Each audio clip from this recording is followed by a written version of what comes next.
So what is up guys? For this vlog, samahan nyo akong bumuo ng isang motovlogging helmet. So without further ado, tara Rick!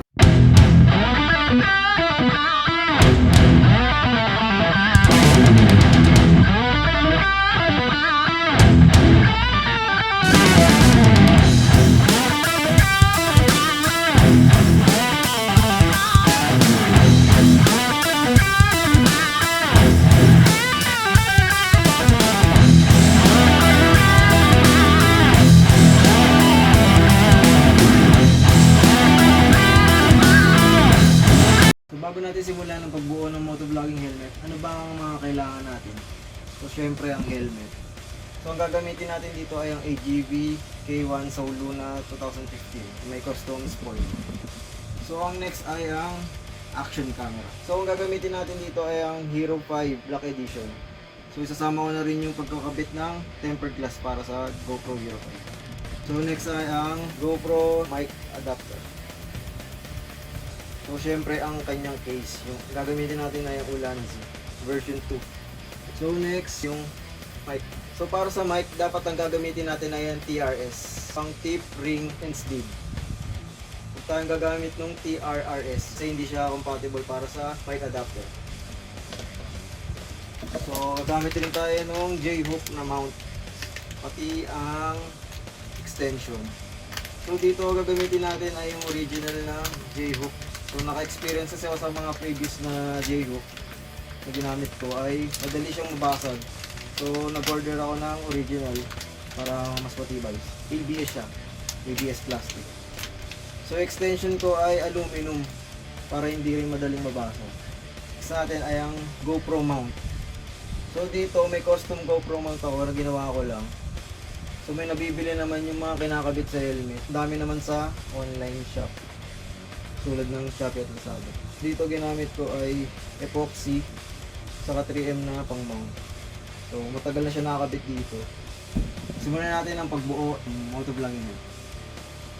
Kakabit natin muna ang tempered glass. So depende lang sa inyo kung maglalagay po ba kayo ng tempered glass. Sa akin, protection glass natin.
Sa charging slot kasi haharang siya dun sa may case. So dali lang siya tanggalin. Next natin ay ang kanyang vlogging case, Ulanzi version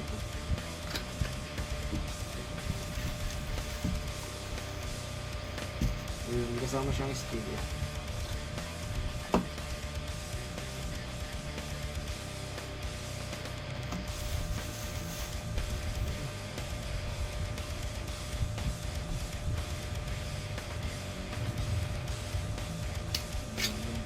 Hilahin siya pupunta dito.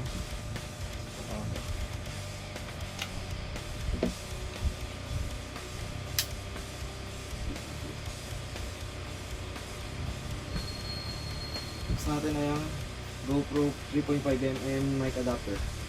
So base dun sa case niya, pwede siyang mula Hero 5 hanggang Hero 8 Black Edition. Kasama na rin ang Hero 5 Session. Kasama siyang warranty. Alagay ay lifetime warranty.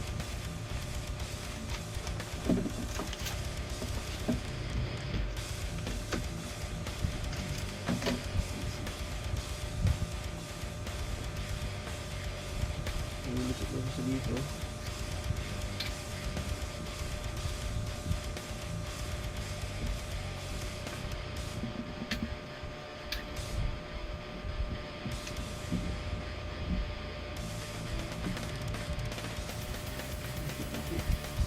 Yung paglalagkakabit nito ay dapat medyo iikot ko siyang paganto. Para hindi nakasagabal. So yan.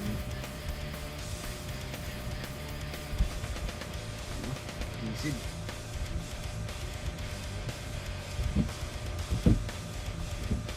So next po natin ay ang J-hook mount.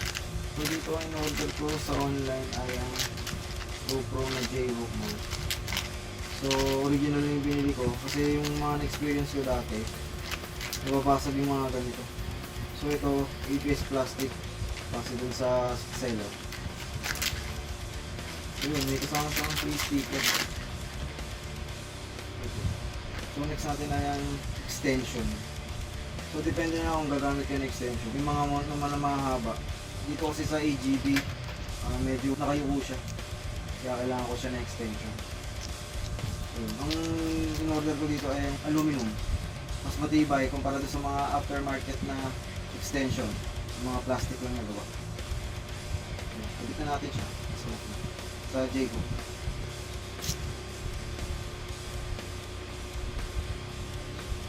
Pagkitan natin, higpitan. So, yung kakabitan natin siya sa GoPro.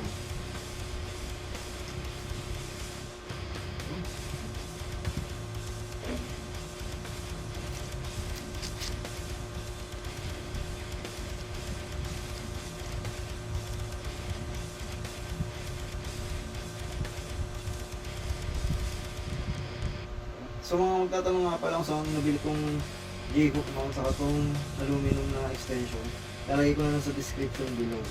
So this is not sponsor. Binili ko siya. After nito, kapit na natin sa main mount niya.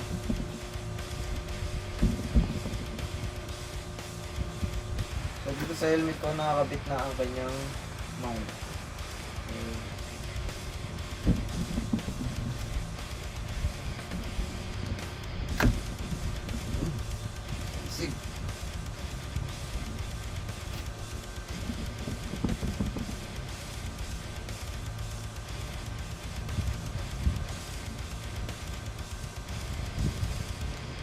So next naman natin ay pagkabit ng mic.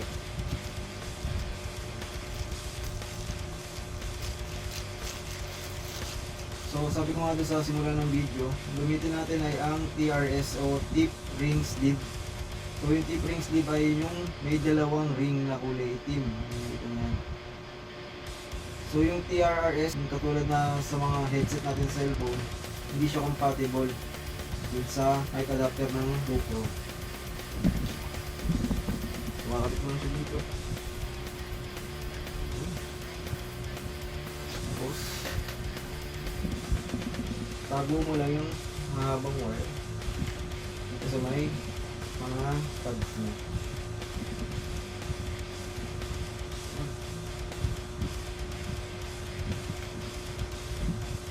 Ito ang mic. I-clip natin dito. Hindi siya nakapesto. Parang nakapesto siya.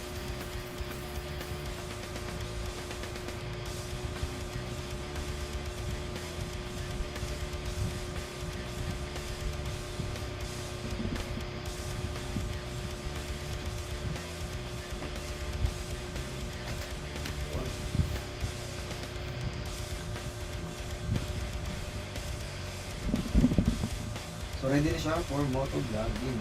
So ito ang AGV Sole Luna VR46, may GoPro Hero 5. So speaking of VR46, shoutout nga pala sa kapatid ko, Kuya Edward, na binigyan ako ng cup na VR46. So ito siya, galing US. So yun, original.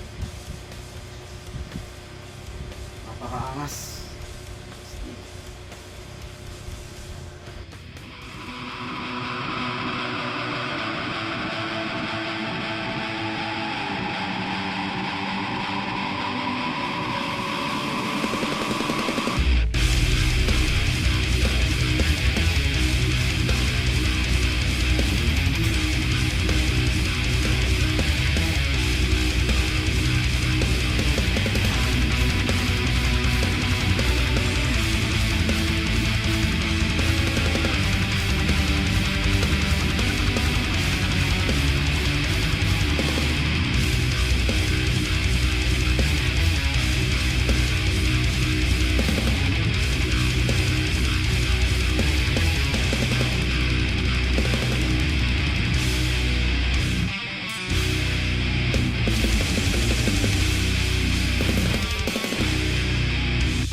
So this is Arten Moreno and welcome to my vlog.